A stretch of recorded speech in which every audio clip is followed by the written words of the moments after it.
நீர் செய்த நன்மைக்காக நன்றி ராஜா, நீர் செய்த நன்மைக்காக நன்றி ராஜா, நீர் செய்த நன்மைக்காக நன்றி ராஜா, நன்றி ராஜா உமக்கு நன்றி ராஜா, நன்றி ராஜா உமக்கு நன்றி ராஜா. எங்கள் அன்பு பிதாவே, தொடர்ந்து எங்களோடு பேசும் இயேசுவின் நாமத்தில் கேட்கிறோம் நல்ல பிதாவே, ஆமென். ஹல்லேலூயா. இந்த காலை வேளையிலே தேவனுடைய வார்த்தை கேட்க வந்திருக்கிற உங்களை தேவன் ஆசீர்வதிப்பாராக. இன்றைக்கு தேவனுடைய வார்த்தையை கேட்பதற்கு உங்கள் இருதயம் திறந்திருந்தால் நிச்சயமாக இதற்கு பெற்றுக்கொள்ளாத ஒரு ஆசீர்வாதத்தை இன்றைக்கே பெற்றுக்கொள்வீர்கள். ஹல்லேலூயா, ஹல்லேலூயா. ஏனென்றால் நம்முடைய தேவன் ஆயத்தமாக வந்திருக்கிறார் ஆசீர்வாதத்தை கொடுக்க. நீங்கள் வாங்குவதற்கு இருதயத்தையும் காதையும் திறந்து வைத்திருக்க வேண்டும். ஹல்லேலூயா. இன்றைக்கு செய்திக்காக நம்ம யோவான் எழுதின சுவிசேஷத்திலே ஒரு பகுதியை நாம் தியானிக்க போகிறோம். அந்த பகுதியை நம்ம தியானிக்கிறதுக்கு முன்பதாக ஒரு விஷயத்தை உங்களுக்கு நான் சொல்ல விரும்புகிறேன். அது என்னவென்று சொன்னால், பைபிளில் ஃபெஸ்டிவல் ஆஃப் லைட்ஸ் அப்படின்னு ஒரு பண்டிகை இருக்கிறது. விளக்குகளின் பண்டிகை, ஒளியின் பண்டிகை அல்லது தீப திருவிழா, நம்ம நடைமுறையில் சொல்ல போனால் அப்படி ஒரு பண்டிகை இருக்கிறது பைபிளில். ஹல்லேலூயா. எத்தனை பேருக்கு தெரியும் தீப திருவிழான்னு ஒரு பண்டிகை, ஃபெஸ்டிவல் ஆஃப் லைட் இருக்கிறது? எத்தனை பேருக்கு தெரியும்? Very good. இந்த தீப திருவிழா அப்படின்ற பண்டிகை ஹீப்ரு லாங்குவேஜில் ஹனுக்கா அப்படின்னு சொல்லப்படுகிறது. ஹனுக்கா என்ற பண்டிகை, த ஃபெஸ்டிவல் ஆஃப் லைட்ஸ்ன்னு சொல்லிட்டு, இந்த பண்டிகையை இயேசு கொண்டாடினார். இந்த பண்டிகையை இயேசு கொண்டாடினார். ஆகவே நாமும் இந்த பண்டிகையை கொண்டாட வேண்டும். எத்தனை பேர் ஆமேன்னு சொல்றவங்க நல்ல கையை தட்டுங்க பாருங்களா. அல்லேலூயா. கையை தட்டுன்னு சொல்லும்போது பக்கத்தில் இருக்கவங்களுடைய முதுகை தட்டிடாதீங்க, நீங்க உங்க கையை நல்லா தட்டுங்க. அல்லேலூயா. இப்ப இயேசு கிறிஸ்து இந்த பண்டிகையை கொண்டாடினார். இந்த பண்டிகையை குறித்து இந்த சரித்திரத்தை நீங்கள் முதலாவது புரிந்து கொள்ள வேண்டும். எந்த ஒரு வேதாகமத்தில் எழுதப்பட்ட பண்டிகையும் ஆவிக்குரிய விதத்தில் கொண்டாடுவதற்காக நமக்காக எழுதப்பட்டிருக்கிறது. அல்லேலூயா. இப்ப இந்த பண்டிகை என்னுடைய வரலாறு அப்படி நீங்க பார்க்க போனீங்கன்னு சொன்னா, இந்த அனுக்கா அப்படிங்கிறது ரீடெடிகேஷன் ஆஃப் த டெம்பிள், மீண்டும் கர்த்தருக்கென்று ஆலயத்தை அர்ப்பணித்த நாள் அப்படின்னு சொல்லி அர்த்தம். இதை நீங்க நல்லா புரிஞ்சுக்கோங்க. நல்லா படித்த பிள்ளைகள் இங்கே இருக்கிறதுனால கொஞ்சம் ஹிஸ்ட்ரி உங்களுக்கு நான் சொல்ல விரும்புகிறேன். இந்த உலகத்தில் நம்ம வாழுறோம். இப்போ ஒரு ஜனநாயக உலகம் முழுசும் ஒரு ஜனநாயக ஆட்சிகள் நடக்கிறது. கவனிங்க. அப்ப இந்த ஆட்சி முறைகள்லாம் எப்படி வந்துச்சுன்னா, முதல் பேரரசு அசிரிய பேரரசு. சொல்லுங்க பார்க்கலாம். Assyrian empire. உலகம் முழுசி அவங்க ஒருத்தர் தான் ஆண்டாங்க. அதுக்கப்புறம் பாபிலோனிய பேரரசு. அவர்கள் பாபிலோனை மையமாக வைத்து, பாபிலோன்னு தெரியுமா உங்களுக்கு? இப்போ இருக்கிற ஈராக்கினுடைய தலைநகர் பாபிலோன்.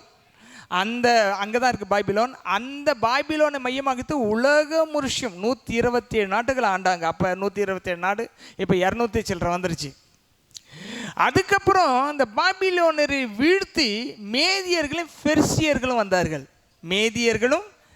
மேதியன்ஸ் அண்ட் பெர்சியன்ஸ் அவர்கள் வந்தார்கள். அவர்கள் சூசானை தலைநகராக வைத்து உலகம் முழுசி 127 நாட்டு ஆண்டு கொண்டிருந்தார்கள். இந்த பெர்சிய எம்பையர், பெர்சியன்னா புரியுதா உங்களுக்கு? இப்போ இருக்கிற ஈரான் தான் பெர்சிய எம்பையராக இருந்தது. ஈரான் இப்போ இருக்குல்ல, ஈரான் அதான் பெர்சியா. பைபிளில் பெர்சியான்னு சொல்கிறது இப்போ இருக்கிற ஈரான். இந்த பெர்சிய எம்பையருக்கு பிறகு கிரேக்க எம்பையர் வந்தது. கிரேக் மகா அலெக்சாண்டர் சொல்கிறாங்க இல்லையா, அலெக்சாண்டர் த கிரேட். அவர் தான் என்ன பண்ணார், உலகம் முழுசையும் ஆளுகை செய்தார். இந்தியா வரைக்கும் படையெடுத்து வந்து திரும்பி போக்கல காய்ச்சல் வந்து மரித்து போனார். கிரேக்க சாம்ராஜ்யம் அறிவு, திறமை, மொழி, இலக்கியம், கலை, ஸ்போர்ட்ஸ் இதெல்லாம் உண்டானது கிரேக்க கலாச்சாரம், கிரேக்க ஆட்சி காலத்தில் தான் உண்டாச்சு. அதனால தான் அந்த உடைய தாக்கம் ரொம்ப அதிகமாக இருந்ததுனால வேதாகமத்தை, புதிய ஏற்பாட்டை கிரேக்கில் மொழிபெயர்த்தார்கள் யூதர்கள், அப்போ இருந்த ஸ்காலர்கள். ஆகவே கிரீக் ரொம்ப முக்கியம். இந்த கிரேக்க சாம்ராஜ்யத்துக்கு பிறகு ரோம சாம்ராஜ்யம் வந்தது. சரி, இப்போ எப்பொழுதுமே பார்த்தீங்கன்னா ஒரு சாம்ராஜ்யத்தை வீழ்த்தி ஒரு சாம்ராஜ்யத்தை நிலைநாட்டும் பொழுது என்ன நடக்குன்னா, அங்கே இருக்கிற நாட்டினுடைய தலைநகரை பிடிப்பார்கள். அப்படி பிடிக்கும்பொழுது கிரேக்க நாட்டு கிரேக்க அரசன் அலெக்சாண்டர் எருசலேமை கைப்பற்றுவதற்காக கிமு 400 படையெடுத்து வருகிறான். இதை கேள்விப்பட்ட உடனே அங்க இருக்கிற பிரதான ஆசாரியர் தேவனிடத்தில் போய் ஜெபிக்கிறார். ஆண்டவரே, இந்த எருசலேம் ஆலயம் பிடிபட்டு விடக்கூடாது, இந்த எருசலேம் ஆலயம் பாதுகாக்கப்பட வேண்டும் என்று சொல்லி ஜெபித்த பொழுது ஆண்டவர் அவருக்கு சொன்னாராம், நீ பயப்படாதே, நீ பயப்படாதே, நீ எல்லா லேவியர்களையும் ஆசாரியர்களையும் ஆயத்தப்படுத்தி வெண்ணுடை தரிக்கவை, நீ பிரதான ஆசாரியருடைய உடையை தரித்துக்கொள், எருசலேமில் இருக்கிற எந்த வாசலையும் மூடி வைக்க வேண்டாம், எல்லாத்தையும் நீ திறந்து வை, கிரேக்கரசன் வரும்பொழுது அவனுக்கு எதிர்கொண்டு போ அப்படின்னு சொன்னாராம். அதே போல இந்த பிரதான ஆசாரியர் எல்லாத்தையும் ரெடி பண்ணிட்டு அவர் என்ன செய்கிறாரு, எருசலேமுக்கு இருந்து அங்கே போகிறாரு. எல்லா எருசலேமின் கதவும் திறக்கப்பட்டிருக்கு. நல்லா கவனிங்க, படையெடுக்கும் பொழுது கதவுகளை அடைத்து வைப்பார்கள். ஆனால் ஆண்டவர் சொன்னார் திறந்து வைன்னு. திறந்து வைத்த பொழுது மகா அலெக்சாண்டர் குதிரை படையோடு உள்ளே வருகிறான் எருசலேமை நோக்கி.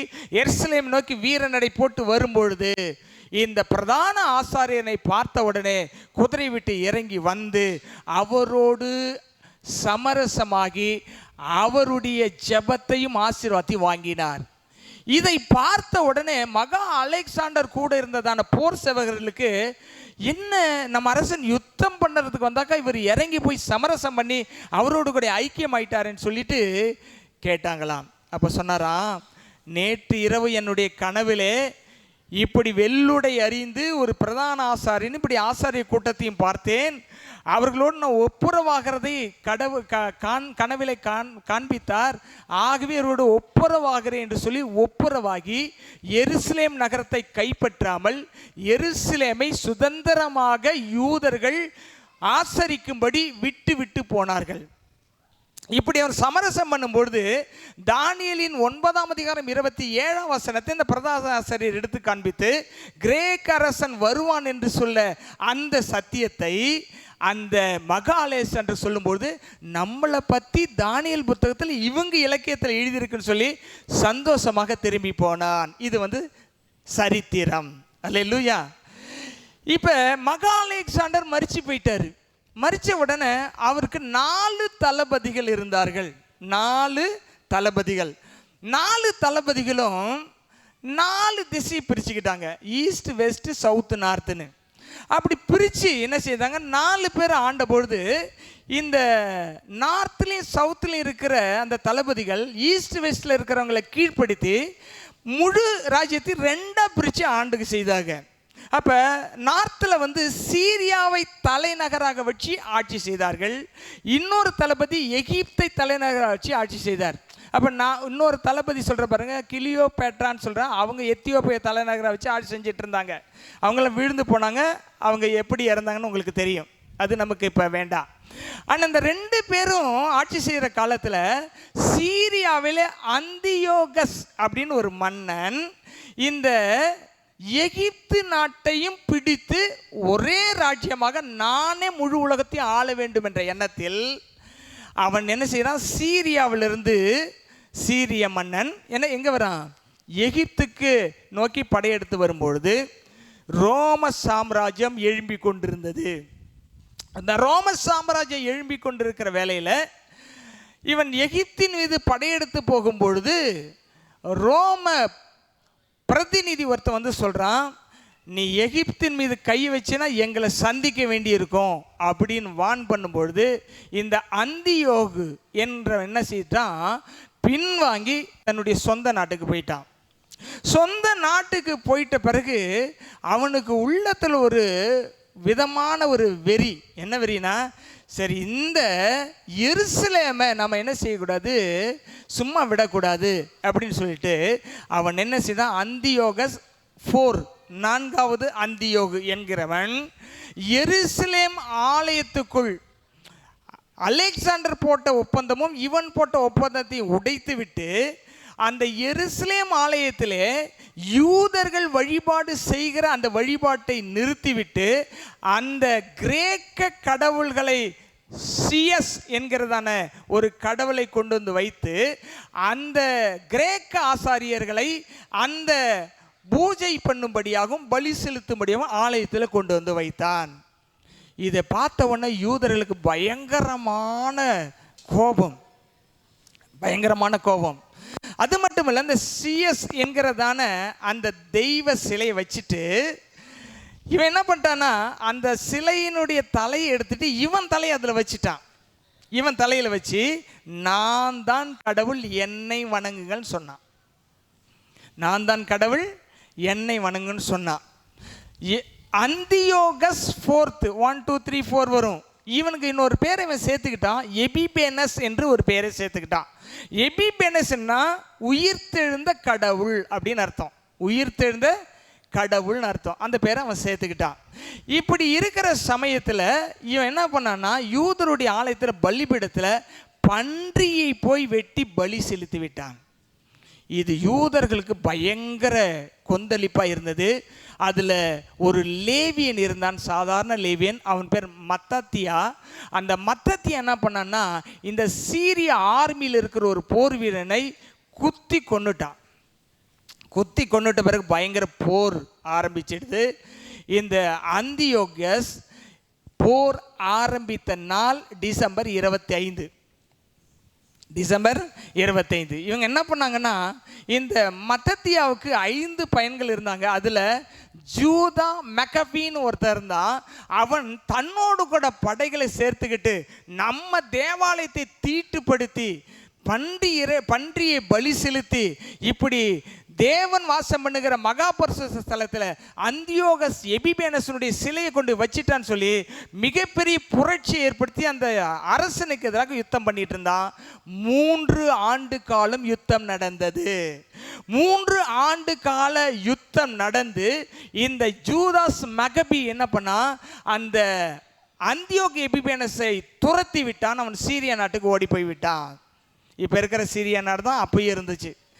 ஓடி போயிட்ட பிறகு அங்கே என்ன நடந்ததுன்னு சொன்னால், உள்ளே போய் பார்க்குறாங்க, விக்கிரக ஆராதனை, இந்த பூஜை பொருட்கள் பயங்கர சுத்தமாக கிடக்குது. மகா பரிசுத்த ஸ்தலத்தில் கொண்டு போய் அந்த எதை வச்சுட்டான், விக்கிரகத்தை வச்சுட்டான். இப்போ என்ன பண்ணாங்க, யூதர்களாக சேர்ந்து எல்லாத்தையும் க்ளீன் பண்ணுறாங்க. எல்லாத்தையும் க்ளீன் பண்ணி எல்லாத்தையும் வெளியே கொண்டு போய் எல்லாத்தையும் எடுத்துட்டு பழையபடி அந்த ஆலயத்தை மகா பரிசுத்த ஸ்தலம் பிரகாரத்தை ஆயத்தப்படுத்தி அவர்கள் என்ன செய்தார்கள்னா, குத்து விளக்கை ஏற்றுவதற்காக எண்ணெய் எங்காகிலும் இருக்கிறதா என்று தேடினார்கள். எண்ணெய் எங்கேயா இருக்குதான்னு தேடினார்கள். தேடும்பொழுது பார்த்தீங்கன்னா ஒரு பாட்டிலை சீல் பண்ணி வச்சிருக்கு. ஏன்னா ஃபஸ்ட்டு க்ரஷ் பண்ணுற அந்த ஆலிவ் ஆயில் தான் அந்த ஒளிவ விளக்குகளில் குத்து விளக்கில் ஊற்றி எரிய வைக்கணும். அப்படி தேடும்போது கொஞ்சம் எண்ணெய் இருந்துச்சு, அதை கண்டுபிடிச்சாங்க. இவங்க எப்படி யுத்தம் ஆரம்பித்தது டிசம்பர் 25 அதே போல் வெற்றி பெற்றதும் டிசம்பர் 25. அந்த நாள் என்ன பண்ணுறாங்க, ஆலயத்தெல்லாம் ரெடி பண்ணி என்ன செய்கிறாங்க, விளக்கை கொளுத்தலன்னு பார்க்கும்போது கொஞ்சம் எண்ணெய் இருந்தது. அவர்கள் அந்த கொஞ்சம் எண்ணெய் எடுத்து அந்த விளக்குகளை பொன்குத்து விளக்குகளை ஊற்றி எரிய வைத்தார்கள். அது ஒரு நாளைக்கு எரியக்கூடிய எண்ணெய் தான் இருந்தது. ஆனால் அந்த எண்ணெய் 8 நாட்கள் எரிந்து கொண்டே இருந்தது. அல்லேலூயா! 8 நாட்கள் அற்புதமாய் எரிந்து கொண்டே இருந்தது. அதனால இவங்க என்ன பண்ணாங்கன்னு சொன்னாக்கா, இந்த கொண்டாடுவதற்காக விளக்குகளின் பண்டிகைன்னு ஒன்றை கொண்டாடி வைத்து அந்த 7 கிளைக்கு பதிலாக அவங்க 9 கிளையை உருவாக்கினார்கள். இந்த பக்கம் 4, இந்த பக்கம் 4, நடுவில் ஒரு இது. நடுவில் இருக்கிறது என்னன்னா, அது சர்வெண்ட் மெனோரா. இதெல்லாம் அதில் இருந்து தான் நெருப்பை எடுத்து இதுக்கெல்லாம் கொளுத்துவாங்க. நடுவில் இருக்கிற அந்த திரி மட்டும் அணையாமல் எரிந்து கொண்டே இருக்க வேண்டும் என்பது தேவனுடைய கட்டளை. இதை, இந்த அற்புதத்தை நிகழ்த்தின ஆண்டவருக்கு நாம் பண்டிகை கொண்டாட வேண்டும் என்று சொல்லிதான் மெனோராவை இவங்க என்னன்னா ஹனுக்காவாக மாற்றி 9 கிளைகளோடு அதை கொண்டாடினார்கள். வெற்றி பெற்ற நாளை கொண்டாடுவதற்காக அவர்கள் தேர்ந்தெடுத்த ஆங்கில நாள் என்னன்னா டிசம்பர் 7 14 வரைக்கும் 8 நாளும் 8 நாள் எரிததை நினைவு கூறவும் 8 கேண்டல்ஸ் 8 தீபங்கள் எரிந்ததை நினைவு கூறவும் கொண்டாடினார்கள். அதைத்தான் ஆஸ்திரேலியா கடற்கரையில் ஹனுக்கா திருவிழாவை கொண்டாடும் பொழுது 15 பேர் சுட்டுக் கொல்லப்பட்டார்கள். இந்த அங்கு சுட்டுக் கொல்லப்பட்டார்கள் என்ற செய்தியின் பின்னணியை நான் போய் பார்க்கும்போது தான் இத்தனை சரித்திரத்தை நான் படித்தேன். நல்லா கவனிங்க. ஒரு சாதாரணமான எண்ணெய், ஒரு நாளைக்கு எரிய வேண்டிய எண்ணெயை 8 நாளைக்கு எரிய வைத்ததை நினைவு கூர்ந்தது போல உங்கள் வாழ்க்கையில இன்றைக்கு ஒரு அற்புதம் தானாக நடக்கும். எப்படி நடக்கும்? அவர்கள் ஆலயத்தை சுத்தம் செய்தார்கள். அங்கிருக்கிற வேண்டாதவைகளை, அசுத்தங்களை எடுத்து வெளியே எடுத்து விட்டு அவர்கள் தேவ சமூகத்தில் உட்கார்ந்து, என் தேவனுடைய ஆலயம், பக்தி வைராத்துக்கு உரிய ஆலயம், பரிசுத்தத்துக்குரிய ஆலயம், மகா பரிசுத்த ஸ்தலத்தில் தேவ பிரசன்னம் இறங்கக்கூடிய இடம். ஆகவே அதற்கு எதிராக இருக்க எல்லாத்தையும் அகற்றுகின்ற கம்ப்ளீட்டாக அகற்றினாங்க. உங்கள் வாழ்க்கையில் ஒரு அற்புதம் நடக்கணும். ஒரு நாளைக்கு தான் எரியும், கொஞ்சம் தான் இருக்குது, இவ்வளோதான், இதுக்கு மேலே ஒன்றுமே பண்ண முடியாதுன்னு ஒரு முடிவில் இருந்தீங்கன்னா, இன்றைக்கு ஒரு அற்புதம் நடக்குனா you must clean yourself. நீங்கள் உங்களையே சுத்திகரித்து கொள்ளுகிறவர்களாக காணப்பட வேண்டும். அல்லேலூயா. இந்த பண்டிகையை தான் இயேசு வாழ்ந்த காலத்தில் கிமு 400 நடந்த 400 சம்திங்கில் நடந்த 167ன்னு சொல்கிறாங்க. சிலர் கொஞ்சம் வருஷம் முன்ன பின்ன சொல்கிறாங்க. அந்த வருஷத்தில் நடந்த பண்டிகையை தான் யோவான் எழுதின சுவிசேஷம் 10ஆம் அதிகாரம் 22, 23 வசனங்களை வாசித்து பாருங்கள். யோவான் 10ஆம் அதிகாரம் 22, 23 வசனங்களை வாசியுங்கள். பின்பு எருசலேமிலே தேவாலய பிரதிஷ்டை பண்டிகை வந்தது. மாரிகாலமுமாய் இருந்தது. வாசிங்க. இயேசு தேவாலயத்தில் சாலமோனுடைய மண்டபத்திலே உலாவிக் கொண்டிருந்தார். எந்த பண்டிகைங்க? அந்த பண்டிகையில், ஃபெஸ்டிவல் ஆஃப் லைட்ல, அந்த பண்டிகையில் இயேசு உலாவி கொண்டிருந்தார். ஆதியாகமம் 1:3 பாருங்க, பரிசுத்த ஆவியானவர் ஜலத்தின் மேல் அசைவாடி கொண்டிருந்தார். இங்கு இயேசு சுத்திகரிக்கப்பட்ட ஆலயத்திலே, ரீடெடிகேட் பண்ணப்பட்ட ஆலயத்திலே, திரும்பவும் புதுப்பிக்கப்பட்ட ஒப்பு கொடுக்கப்பட்ட ஆலயத்திலே சாலமோன் மண்டபத்தில் உலாவி கொண்டிருந்தார். ஏன் என்று சொன்னால், அன்றைக்கு எதிரி வந்து இந்த ஆலயத்தை தீட்டுப்படுத்தின பொழுது பக்தி வைராக்கியத்தோடு என் தேவனுக்கென்று நின்று யுத்தம் பண்ணுவென்று எழும்பின ஒரு சேனை நிமித்தமாக அவர் உலாவி கொண்டிருந்தார். அவர் உலாவி கொண்டது காரணம் என்ன தெரியுமா? எனக்கென்று பக்தி வைராக்கியமாக, எனக்கென்று ஜீவனுள்ள சாட்சியாக ஒரு கூட்டம் ஏற்கனவே நின்றது. அந்த கூட்டத்தை நான் ஆசீர்வதிக்க வேண்டும் என்று நின்றார். அல்லேலூயா. எப்பயுமே ஆண்டவருக்காக நின்னீங்கன்னா ஆண்டவர் உங்களுக்காக நிற்பார். அல்லேலூயா, அல்லேலூயா. யாருக்காக நிற்கணும்? We must stand for our God because He is the Creator. He is our Savior. He is our Lord. He is the King of Kings of our life. நம்முடைய வாழ்க்கையின் ஆண்டவராக, ராஜாதி ராஜாவாக இருக்கிறதுனால அவருக்காக வாழணும். பெர்க்மன்ஸ் யாராக ஒரு பாட்டு வர, உமக்காக தான் வாழ்கிறேன், உம்மை தான் நேசிக்கிறேன், ஐயா உமக்காக தான் வாழ்கிறேன், உம்மை தான் நேசிக்கிறேன், பலியாகி என்னை மீட்டீரே, ஜீவ பலியாகி என்னை மீட்டீரே, பரலோகம் திறந்தீரையா, பரலோகம் திறந்தீரையா, எஜமானனே எஜமானனே என் இயேசு ராஜனே. அவர் எப்படி பாடுறாரு? அவர் எப்படி பாடுறாரு? உமக்காகத்தான் வாழ்வேன் இல்லை, வாழ்கிறேன். வாழ்வேன்னு சொல்றது ஈஸி, வாழணும். அவருக்கு அவர் வெளிநாட்டுக்கு போயிருக்கும் பொழுது பெர்க்மன்ஸ் ஐயா கூட ஒரு டீமே போயிருந்தாங்க. அப்போ வந்து எல்லாம் சொன்னாங்க, நாங்கள்லாம் சுற்றி பார்க்க போகிறோம். அந்த ஒவ்வொரு நாட்டுக்கு போனால் ஒரு புதுசெல்லாம் அந்த பார்ப்பாங்கல்ல, கண்காட்சியெல்லாம். போகிறோம், வரீங்களான்னு கேட்கல. நான் வரலன்ட்டார்.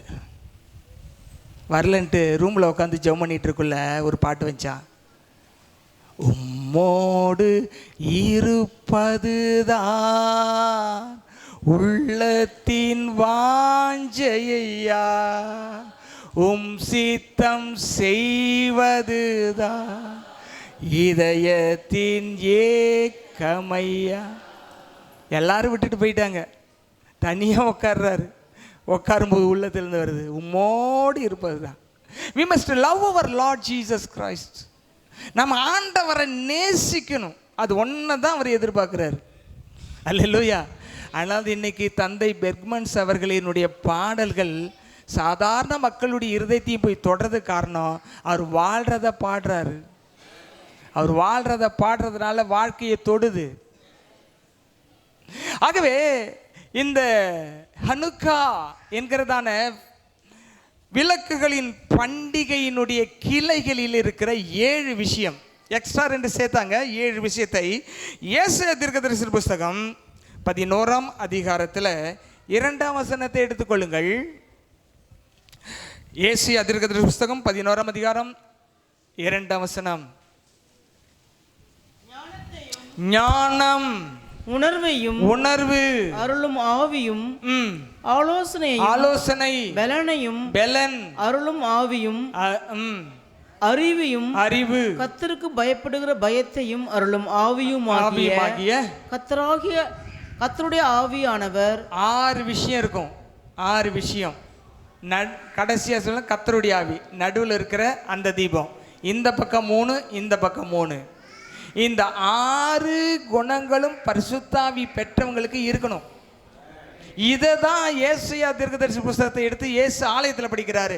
கர்த்தருடைய ஆவியானவர் என் மேல் இருக்கிறார். அல்லேலூயா. பரிசுத்த ஆவியானவர் தான் என்னென்ன இருக்கும்? ஞானமும், உணர்வும், அறிவும், அப்புறம் என்ன இருக்கு?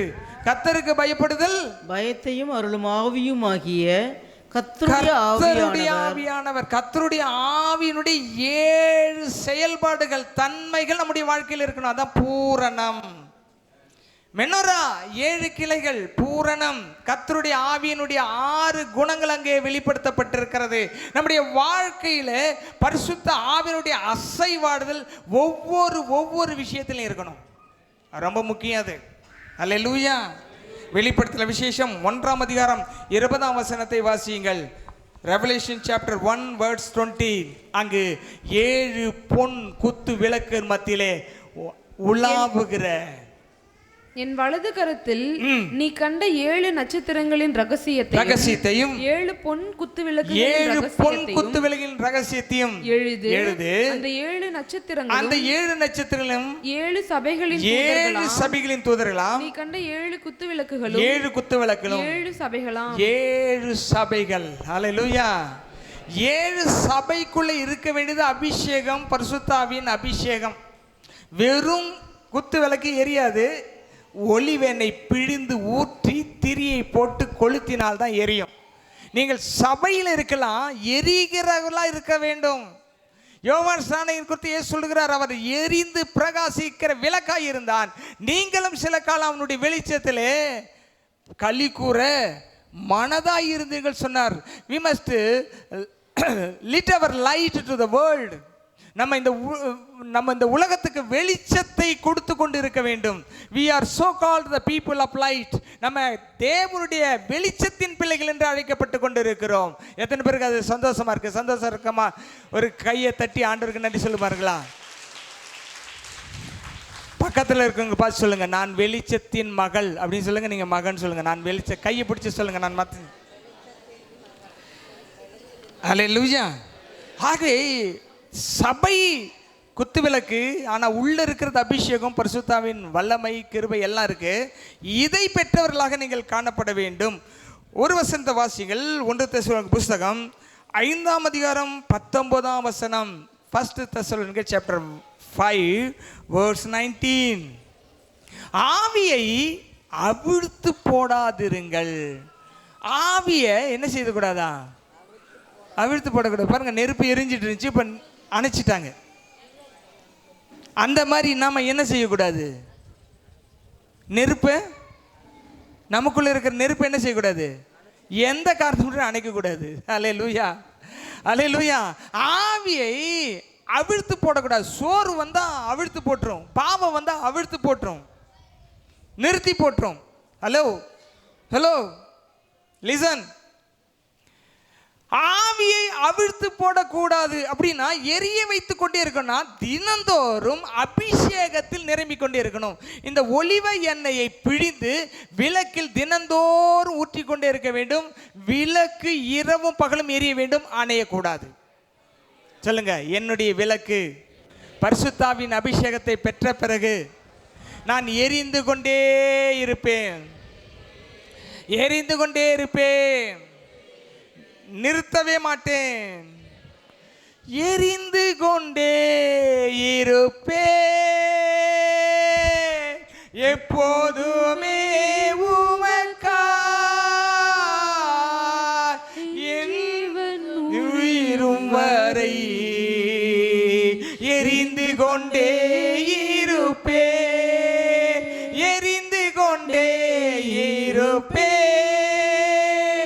எப்போதுமே உமக்காய் என் ஜீவன் முடியும் வரை எரிந்து கொண்டே இருப்பேன். படுமா? எரிந்து கொண்டே இருப்பேன், எப்போதுமே உமக்காய் என் ஜீவன் பிரியும் வரை எரிந்து கொண்டே இருப்பேன். We must shine our light to the darkness world. நம்முடைய வெளிச்சத்தை இருட்டு உலகத்துக்கு பிரகாசித்து கொண்டே இருந்து வெளிச்சத்தின் நாட்டுக்கு போயிடும். Heaven is the light of city of light. நம்ம அந்த நாட்டுக்கு போற வரைக்கும் நிற்கவே கூடாது. என்ன செய்யணும்? What we must do to burn our light always. லேவியராகமம் புஸ்தகம் 24ஆம் அதிகாரம் 2 to 4 வரைக்கும் வாசிங்க. There is a process அங்கு சொல்லப்பட்டிருக்கிறது. லேவியராகமம் 24ஆம் அதிகாரம் 2 to 4 வரை. குத்து விளக்கு, குத்து விளக்கு, குத்து விளக்கு எப்பொழுதும் எரிந்து கொண்டிருக்கும்படி, எப்பொழுதும் எரிந்து கொண்டே இருக்கும்படியாக அதற்காக இடித்து பிழிந்த, என்னமா? அதற்காக இடித்து பிழிந்த தெளிவான ஒலிவ எண்ணெயை இஸ்ரவேல் புத்திரர் உன்னிடத்தில் கொண்டு வரும்படி அவர்களுக்கு கட்டளையிடு. அவர்களுக்கு சொல்லல, கட்டளையிடு. நல்ல கவனிங்க. அபிஷேகத்தை பெற்றுக்கொண்டே ஆகணும். வெறும் ஞானஸ்தானம் பத்தாது. தண்ணியில முழுகி ஏஞ்சது முடிஞ்சதில்லை. அபிஷேகம் எரிந்து கொண்டிருக்கிறது கட்டளை. அந்நிய பாஷை தானா வரணும், அபிஷேகம் தானா நிரம்பணும். அல்லேலூயா. ஏதோ ஒரு இடத்துல போய் நின்னீங்கன்னா அங்க மாற்றம் வரணும். வெளிச்சம் இருட்ட விரட்டக்கூடிய அளவுக்குள்ள வெளிச்சமா இருக்கணும் உங்க வாழ்க்கையில. இங்க என்ன பண்ணுறது, இடித்து பிழிந்த ஒலிவ எண்ணெயை ஊற்றணும். அது எப்பொழுதும் எரிந்து கொண்டே இருக்க வேண்டும். வாசிங்க.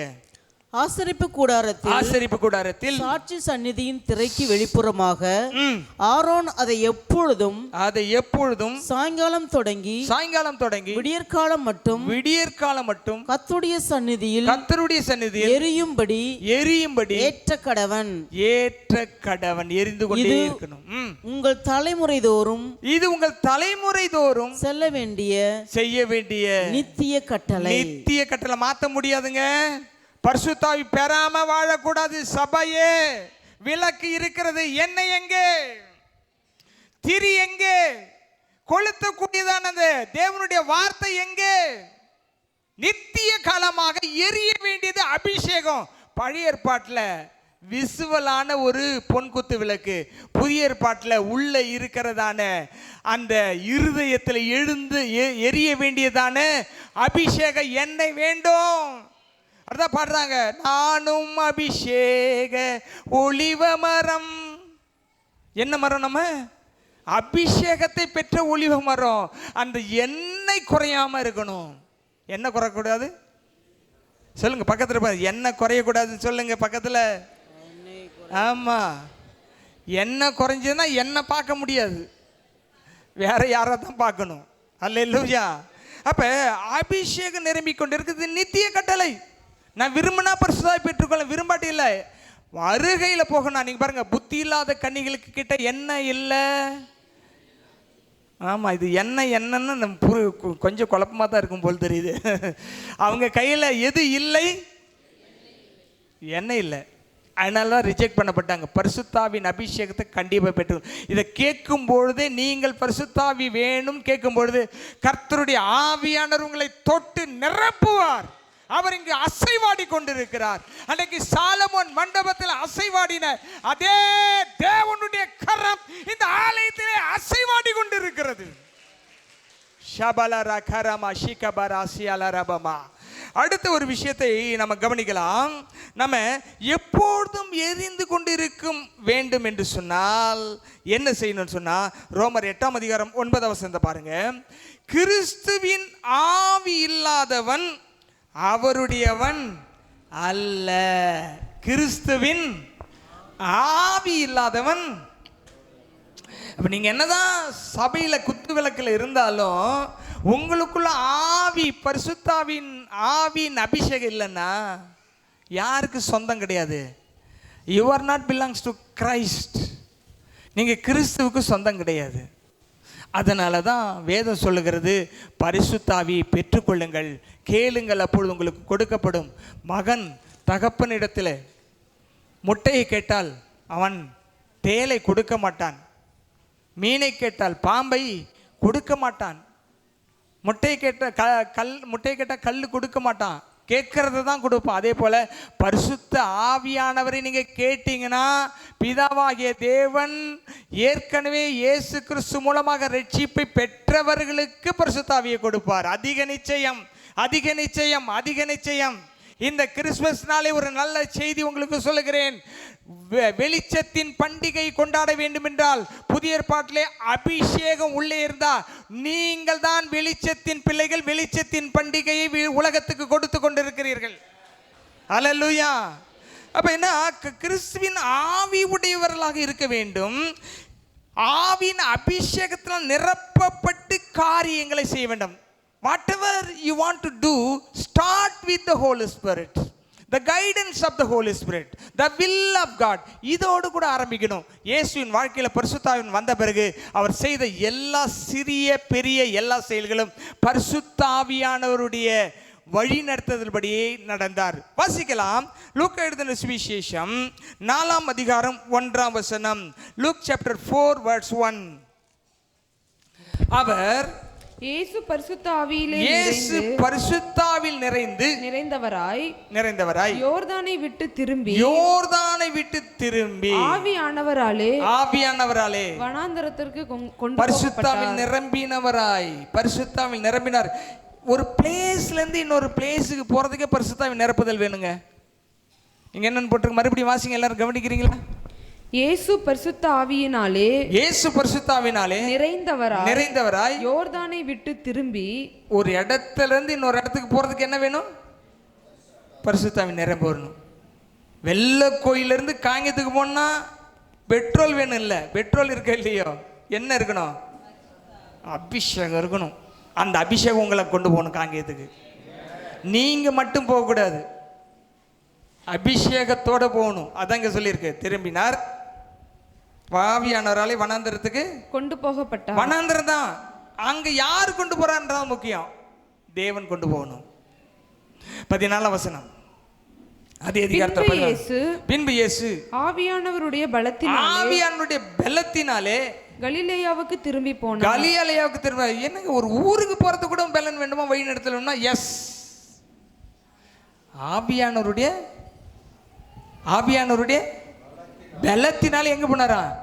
கலிலேயாவுக்கு போனாரா. திரும்பி போறதுக்கும் பலன் வேண்டும், போறதுக்கும் பலன் வேண்டும், எல்லாத்துக்கும் தேவனுடைய பலன் வேண்டும். நிறைய கவனிங்கள். நம்ம கிறிஸ்துவ வாழ்க்கை ஏதோ ஏட்டில் இருக்கிறத படிச்சுட்டு மூளை அறிவு வைத்து வாழ்கிற வாழ்க்கை கிடையாது கிறிஸ்துவ வாழ்க்கை. இது முழுவதும் ஆவியானவரை ஆட்கொண்டு நடத்தப்படுகிற வாழ்க்கைக்கு பேர் தான் கிறிஸ்துவ வாழ்க்கை. அதுக்காக தான் இந்த கிறிஸ்மஸ். ஏதோ நம்ம கேக்கு வெட்டினோம், கேக்கு சாப்பிட்டோம், நல்ல ட்ரெஸ் போட்டோம், ஹாய் சொன்னோம், பாய் சொன்னோம் அப்படின்றதுக்காக இல்லை. பரிசுத்த ஆவி நிரப்பப்பட்டு கிறிஸ்துவை போல இந்த உலகத்தில் வாழ வேண்டும். அதற்காக தான் நாம் அழைக்கப்பட்டு இருக்கிறோம். ஹல்லேலூயா, ஹல்லேலூயா. அதே லூக்கா 4:18 வாசியுங்கள். கர்த்தருடைய ஆவியானவர் என்மேல் இருக்கிறார். தரித்திரருக்கு சுவிசேஷத்தை பிரசங்கிக்கும்படி என்னை அபிஷேகம் பண்ணினார். எதுக்காக திரும்ப பரிசுத்த ஆவியானவர் வேணும்? இந்த நற்செய்தி மற்றும் சொல்லுவதற்கு பரிசுத்த ஆவியானவர். அவரை பெற்றுக்கொண்டீங்க, நற்செய்தி தானாகவே போகும். கர்த்தருடைய ஆவியானவர் யார் மேல இருக்கிறாரு? யார் மேல இருக்கிறாரு? எதுக்கு இருக்கிறாரு? அதை சொல்லலைன்னா இருந்து பிரயோஜனம் இல்லை. அது சொல்லலைன்னா இருந்து பிரயோஜனம் இல்லை. We must preach the gospel to every creature. எல்லாருக்கும் நற்செய்தி அறிவிக்க வேண்டும். இயேசு யாருக்காக பிறந்தார்? பாவியாகிய எனக்காக உங்களுக்காக பிறந்தார். பாவியை ரட்சிக்க பிறந்தார். பாவியினுடைய இருதயத்திற்கு பாவத்தை நீக்கி அவனை தூய்மையான மனுஷனா மாற்றுறதுக்கு பிறந்தார். அதனால தான் இன்னைக்கு உலகத்திற்கு எல்லா மக்களையும் இயேசு நேசிக்கிறார். ஆகிய உலகத்திற்கு எல்லா மக்களையும் நாமும் நேசிக்க கடமைப்பட்டிருக்கிறோம். ஆகவே தான் எல்லாரையும் நேசிக்கணும், எல்லாரையும் ஆசீர்வதிக்கணும், எல்லாருக்காக ஜெபிக்கணும். நமக்கு எந்த there is no caste, creed, colour, இது எதுவுமே நமக்கு கிடையாது. நம்ம எல்லாரும் யாருடைய பிள்ளைகளாக இருக்கிறோம்? இயேசுவின் இரத்தத்தினால் கழுவப்பட்ட தேவனுடைய பிள்ளைகளாக இருக்கிறோம். ஹல்லேலூயா, ஹல்லேலூயா, பிரைஸ் தி லார்ட். இப்போ பாருங்க, ஆவியானவரோடு கூட இணைந்தது தான் கிறிஸ்துவ வாழ்க்கை என்பதற்காக இன்னொரு உதாரணத்தை நான் சொல்லுகிறேன். லூக்கா எழுதின சுவிசேஷம் 1:35. Luke chapter 1:35. தேவதூதன் அவனுக்கு பிரதியுத்தரமாக பரிசுத்த ஆவி உன்மேல் வரும், உன்னதமானவருடைய பலன் உன்மேல் நிழலிடும். ஆதலால் உன்னிடத்தில் பிறக்கும் பரிசுத்தம் உள்ளது தேவனுடைய குமாரன் என்னப்படும். ஹல்லேலூயா. பாருங்க, இங்க மரியாளுக்கு ஒரு கரு உருவானது. நீங்கள் நன்றாய் கவனித்து பார்க்கணும். இது impossible by science and medicine. Medical ரீதியாக இது சாத்தியம் இல்லாத ஒரு விஷயம். நல்லா கவனிங்க. ஆண்டவர் சாத்தியமான விஷயத்தை தான் உங்ககிட்ட பேசிட்டு இருப்பாருன்னு கிடையாது, சாத்தியம் படாத விஷயத்தை பேசுவார். அதை நம்புறதுக்கு பேர் தான் விசுவாசம். இப்போ மரியாளுக்கு பார்த்து சொல்றாரு, சாத்தியம் இல்லாத விஷயம் நடக்க இது வரைக்கும் யாருக்கும் நடந்தது கிடையாது, அதுக்கு பிறகு யாருக்கும் நடக்கவும் இல்லை. அந்த விஷயத்தை சொல்றாரு. என்னது? இந்த பாரு, தேவகுமாரன் பிறக்க போகிறார். வார்த்தை ஒரு கருவை உருவாக்குகிறது. வார்த்தை எதை உருவாக்குகிறது? கரு.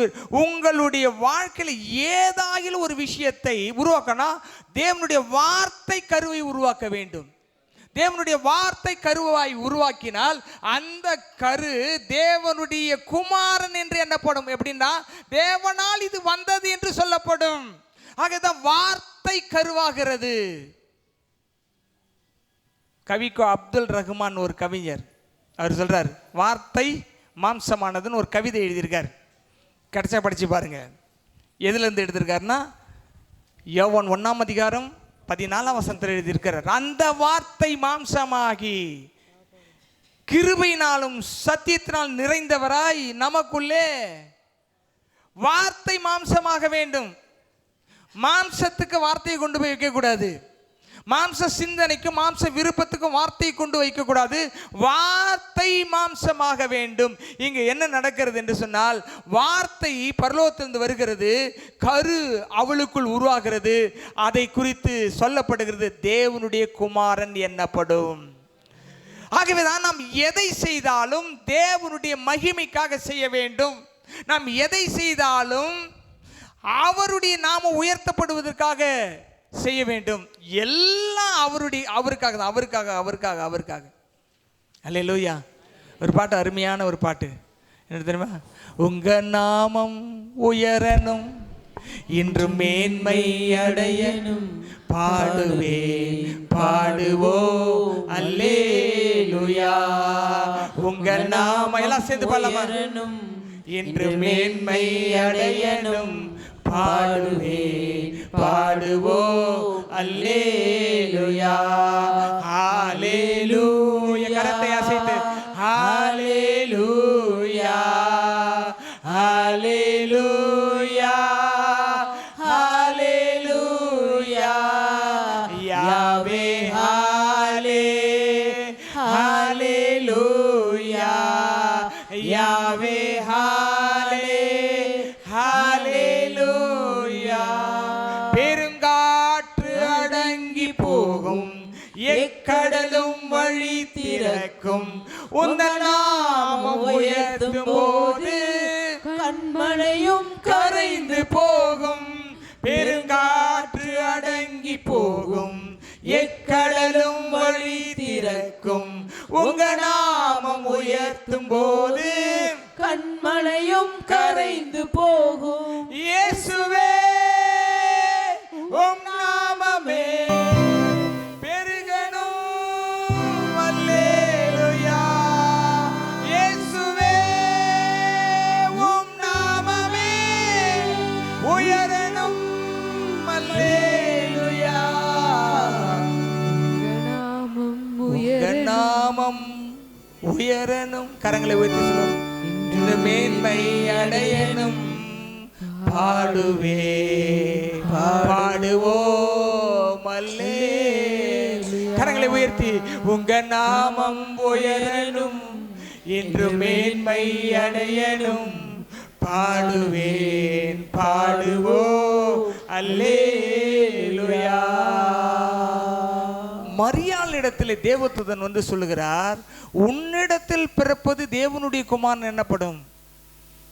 மரியாளால விசுவாசிக்க முடியுமான்னா கண்டிப்பாக முடியாது. இந்த ஒரு விஷயம் வந்து எல்லாருக்குமே புரிகிற விஷயந்தான், ரொம்ப கடினமான விஷயம். ஆனால் மரியாள் என்ன சொன்னா, அதுக்கு கீழே இருக்கிற வசனத்தை பார்த்தீங்கன்னு சொன்னா, இதோ நான் ஆண்டவருக்கு அடிமை, இதோ நான் ஆண்டவருக்கு அடிமை, உம்முடைய வார்த்தையின்படி எனக்கு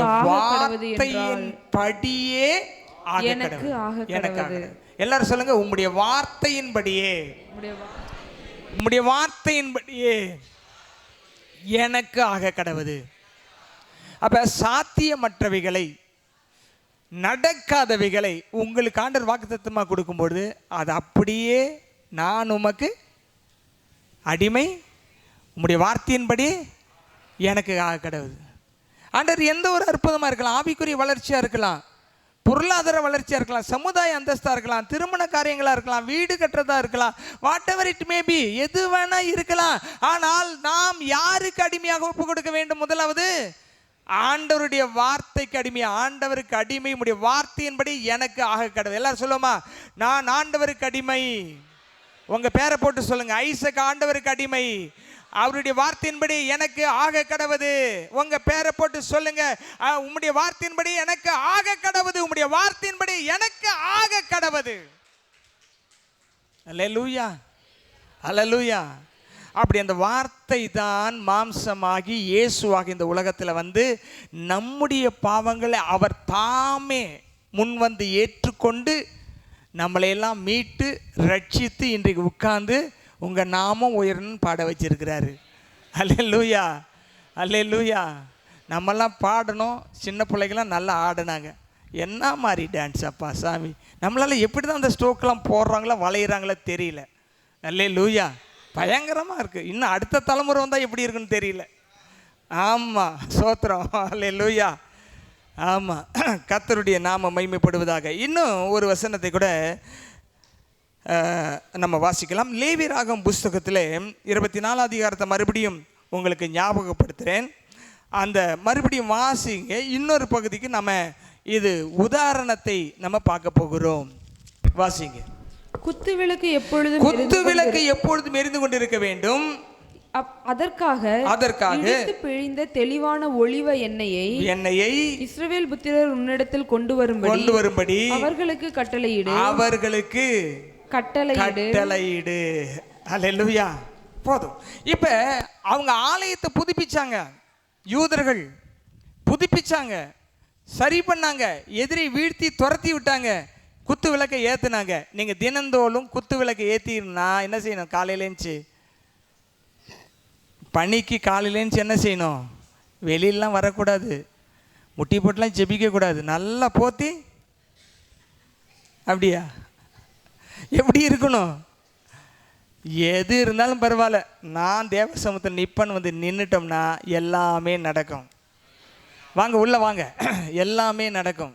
கழிப்பு எல்லாமே என்ன செய்யும்? நடக்கும். யோவான் எழுதின சுவிசேஷம் 2ஆம் அதிகாரத்தை எடுத்துக்கொள்ளுங்க. யோவான் எழுதின சுவிசேஷம் 2ஆம் அதிகாரம். இங்கே பாருங்க, God himself cleans the temple. 2ஆம் அதிகாரம்.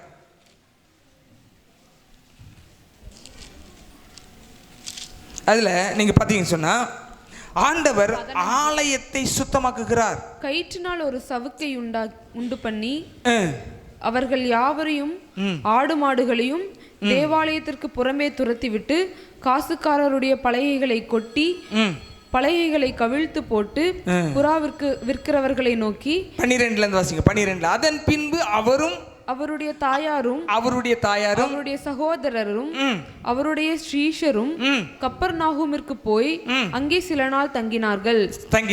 பின்பு யூதருடைய பண்டிகை பஸ்கா பண்டிகை சமீபமாய் இருந்தது. அப்பொழுது இயேசு எருசலேமுக்கு போய், நல்ல கவனிங்க, எப்ப பஸ்கா பண்டிகையில என்ன செய்ய போறாரு? இயேசு கிறிஸ்து சிலுவையில அறையப்பட போறாரு. அந்த சமயத்துல இயேசுக்கு ஒரு வைராக்கியம் வருது. இந்த ஆலயத்தை அன்னைக்கு ஜூதா மக்கபே வந்து யுத்தம் பண்ணி எதிரியை துரத்திட்டு சுத்தம் பண்ண ஆலயத்தில் மறுபடியும் என்ன கொண்டு வந்து வச்சுட்டாங்க? விக்கிரகங்கள். ஆனால் வியாபாரம் வந்துருச்சு, காசுக்காரங்க எக்ஸ்சேஞ்சு வந்துருச்சு, புறா விற்கிறது வந்துருச்சு, ஆடு மாடு விற்கிறது வந்துருச்சு, எல்லாம் பிஸ்னஸ் கொண்டு வந்து எங்கே வச்சுட்டான்? ஆலயத்துடன் பார்க்குறாரு. அன்னைக்கு ஒரு யூதா மக்கபே எழும்பி ஒரு சின்ன படையை திரட்டி எதிரி வீழ்த்தினான். இப்போ ஆண்டவர் இதெல்லாம் யோசித்து பார்க்குறாரு. இந்த அணுக்காவை அவங்க கொண்டாடினாங்க, இப்போ இந்த ஆலயம் குப்பையாக கிடக்குது, வியாபாரிகள் நிரம்பி இருக்குது, பண ஆசையினால் நிரம்பி இருக்கிறது, கல்லர் குகையாக மாற்றிட்டாங்கன்னு சொல்கிறாரு. அந்த இயேசு சொன்ன வாசனத்தை நீங்கள் வாசித்து பார்த்தீங்கன்னா, என்னுடைய ஆலயத்தை என்னவா மாற்றிட்டீங்க? கல்லர் குகையாக மாற்றிட்டீங்க. பாருங்க, எப்பயுமே ஆலயம் என்பது பழைய ஏற்பாட்டில் கட்டிடமாக இருந்தாலும் புதிய ஏற்பாட்டில் நம்ம தான் ஆலயம். இந்த ஆலயத்தை என்னவா மாற்றி வச்சிருக்கிறீங்க? இயேசு என்ன செய்தார் பாருங்க. பஸ்கா பண்டிகை சமீபமான போது என்ன நடக்குதுன்னு சொன்னால், அங்கே 13ஆம் வசனத்தில் 14ஆம் வசனத்தில் தேவாலயத்திலே ஆடுகள் மாடுகள் புறாக்களாகிய இவைகளை விற்கிறவர்களையும் பாருங்களேன், காசுக்காருடைய உட்கார்ந்து இருக்கிறதையும் கண்டு கயிற்றினால் ஒரு சவுக்கை உண்டு பண்ணி அவர்கள் யாவரையும் ஆடு மாடுகளையும் தேவாலயத்திற்கு புறம்பே துரத்தி விட்டார். அன்னைக்கு அந்தியோகி எபிபேனஸை துரத்தி விட்டாங்க. இங்கு இயேசு கிறிஸ்து வியாபாரிகள் எல்லாம் துரத்தி விட்டார், சுயநலக்காரன்லாம் துரத்தி விட்டார். எல்லாம் ஆலயத்துக்குள்ளே எது வரக்கூடாதோ அதெல்லாம் கொண்டு வந்து வச்சவங்கலாம் துரத்தி விட்டார். சரித்திரம் சொல்லுது, இந்த ஆடு மாடுகள் காசு விற்கிற இடம் எது தெரியுங்களா? புறஜாதியார் வந்து தேவாலயத்தில் எப்படி ஆராதனை நடக்குதுன்னு பார்க்கறதுக்காக ஒதுக்கப்பட்ட இடம். பெண்களும் புறஜாதிகளும் அங்கே வந்து உட்காந்து பார்க்கணும் ஆலயத்தில். அதுக்கான இடத்துல நீங்களும் வர வேண்டாம்ப்பா, நீங்களும் வர வேண்டாம் போன்னு ஆடு மாட்டை கொண்டு வந்து கட்டிட்டான். வியாபார நோக்கோடு செயல்பட்டான். ஆகவே ஆண்டவர் என்ன செய்தார்? சவுக்கை எடுத்து எல்லாத்தையும் என்ன பண்ணாரு?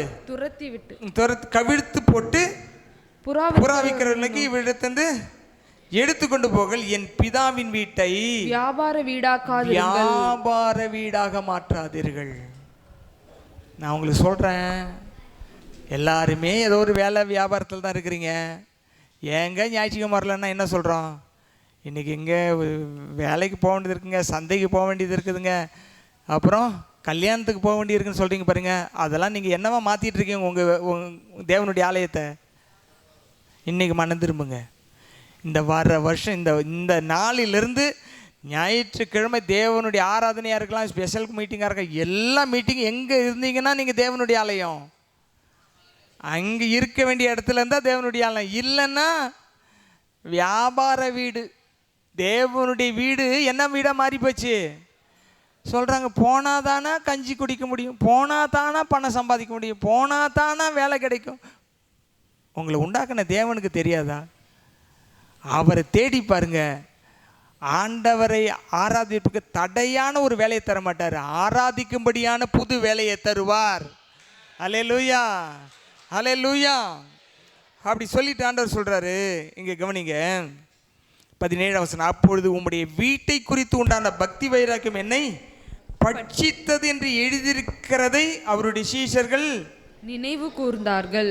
என்னடா அன்பா தான் இருந்தாரு, குஷ்டரோகியை தொட்டாரு, இத்தனை பெர்ஃபார்மன்ஸ் பண்ணார், எத்தனை மிராக்கிள்ஸ் பண்ணாரு.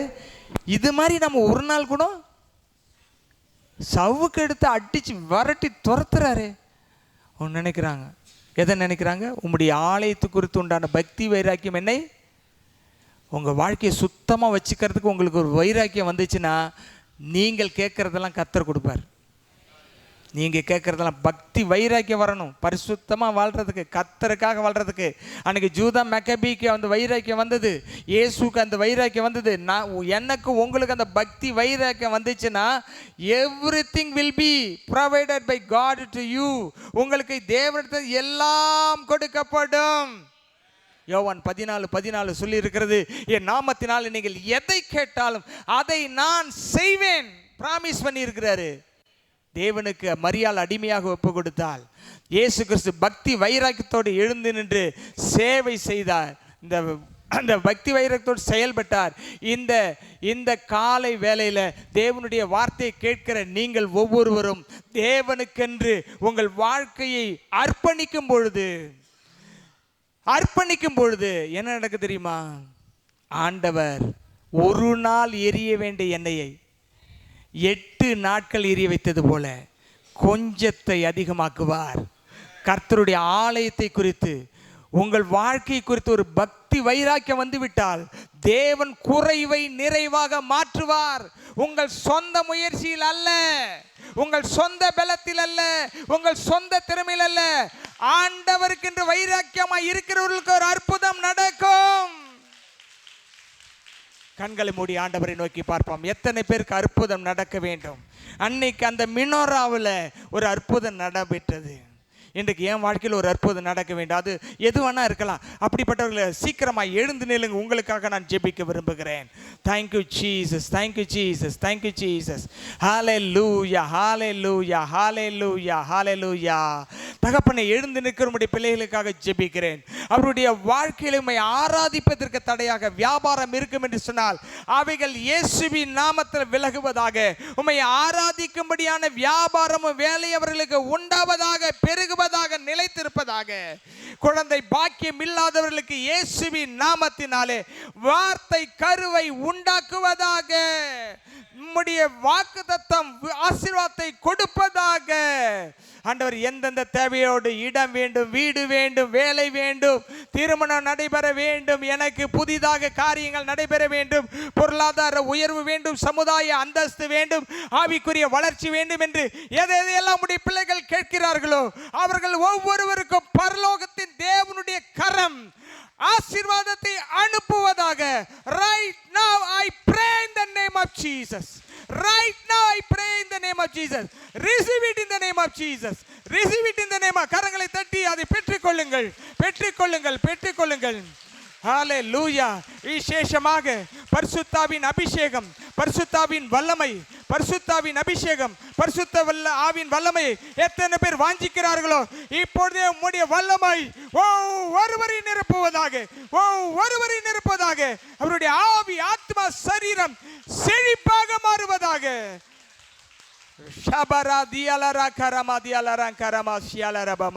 இயேசுவின் நாமத்தில் ஜெபித்து ஒப்புக்கொடுக்கிறோம் எங்கள் நல்ல பிதாவே. இருதயத்தில் கைவி சொல்ல, என் ஆத்துமாவே கர்த்தரை ஸ்தோத்திரி, என் முழுவதுமே அவருடைய பரிசுத்த நாமத்தை ஸ்தோத்திரி. என் ஆத்துமாவே கர்த்தரை ஸ்தோத்திரி, அவர் செய்த சகல உபகாரம் என்று மறவாதே. ஆமே. நம்முடைய கர்த்தராகிய இயேசு கிறிஸ்துவின் கிருபையும் பிதாவாகிய தேவனுடைய அன்பு பரிசுத்தாவின் ஐக்கியமும் காவலும் சமாதானமும் உங்கள் அனைவரோடும் எப்பொழுதும் இருப்பதாக. ஆமென், ஆமென், ஆமென். ஹல்லேலூயா, ஹல்லேலூயா, ஹல்லேலூயா. God bless.